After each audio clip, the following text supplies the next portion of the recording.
राजीव एक 32 साल का आम सा आदमी था। मुंबई के एक फ्लैट में अकेला रहता था और एक प्राइवेट कंपनी में काम करता था। काम का प्रेशर इतना था कि अक्सर रातों को नींद नहीं आती थी। एक रात जब वो थका हुआ घर लौटा तो बेड पर गिरते ही नींद में चला गया, लेकिन अगली ही पल एक अजीब सी आवाज ने उसे जगा दिया। कमरे की बत्ती बुझी हुई थी, लेकिन खिड़की के पास कोई खड़ा था। लंबा काला साया, आंखें चमक रही थीं। राजीव चीखा, कौन है? लेकिन जब लाइट जलाई वहां कोई नहीं था।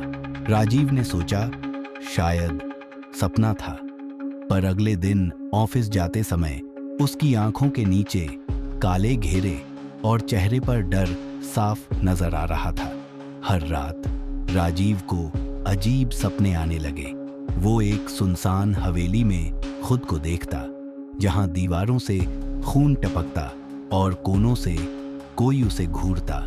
एक रात उसने खुद को सपने में देखा, एक दरवाजा खोलते हुए।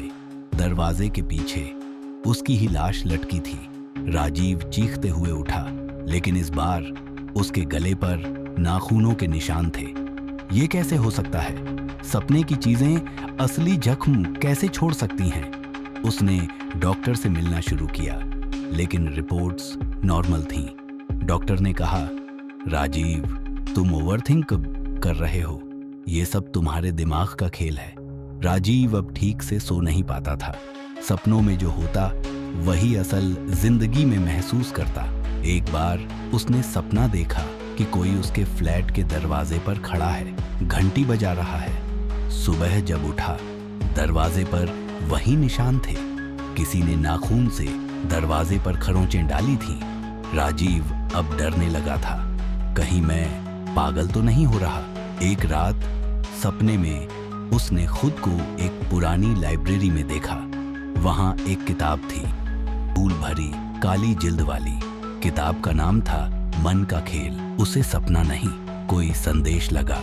दूसरे दिन वह अपने कॉलेज के जमाने की पुरानी किताबें निकालने लगा, और हैरानी की बात यह थी कि वही किताब असल में उसके बक्से में मौजूद थी।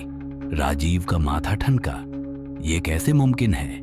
किताब के अंदर लिखा था, अगर तुमने सच और वहम में फर्क न किया तो तुम्हारी आत्मा भी इसी खेल में खो जाएगी।